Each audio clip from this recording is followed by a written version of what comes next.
Okay, so tell us your name. Keith Barker, and retired city manager for Galax. Yes. And you also serve on? I serve on the Storehouse board. I've done that for a couple of years, and then I'm a volunteer down here occasionally also. You are. So tell us how you came to be involved with God's Storehouse. Well, it started our Sunday school class at First Baptist Church. Used to do a meal once a month, and every few months my work schedule would allow me to actually come and help serve or volunteer then, and that's how I met you and met your parents, and that was my first introduction to what you did.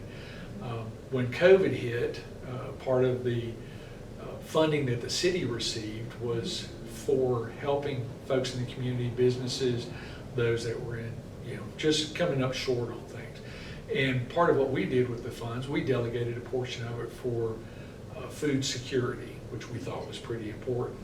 And so when we started looking at organizations, yours was the organization that said yes and was willing to actually take that money and spend it, and you were able to use on food boxes to kind of beef those up, and you were able to buy meals a few times a week from local restaurants, which then helped those folks kind of survive COVID also. So that was my first introduction with you that way. From there, we started having discussions about a building. Rather than being downtown, looking at a different spot, we were able to create that public-private partnership that's allowed us to be where we are now. It is. So that's kind of been that was my introduction to God's Storehouse, and that's why I'm still here. I know. I'm glad. Me too. So there was something that I saw happen. So can you talk to us about how you felt before you started coming and then after you started coming, when you started to see people in active addiction? And one thing that I admired that you did was you started to keep a spreadsheet of everyone's name. And why was that so important to you? For me, it was just so that I could learn the people's names. I really thought that if I'm meeting these folks and they can remember my name, they deserve for me to remember their name. And I would associate how I met them. Again, Jackson was the big guy that helped me move some stuff, and Misty was the artist, and Brandy did this, and so and so did this, and so I still have it. It's on my phone, and so as I meet new people, I add them to it, and then I try to review it before I come down here to help with anything, just so I know who I am, because I think that we all deserve to be on equal ground when we're down here working, and these folks are working hard. A lot of folks in our community are working hard, volunteers, but people that have been through addiction and recovery are working hard, and they're no different than me in terms of we should just know each other's names because we're doing something in fellowship and we're doing something to try to help other people. I love that, because I remember them calling you fancy people, and then it was all of a sudden you were no longer fancy people, but you were Keith, their friend. And that's how I'd like to be known. Yeah, it's good. Yeah.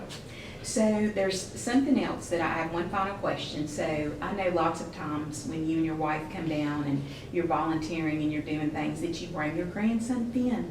So how important is it to you to lead by example, because you do that, and to let him and the other children see what you're supposed to do for community?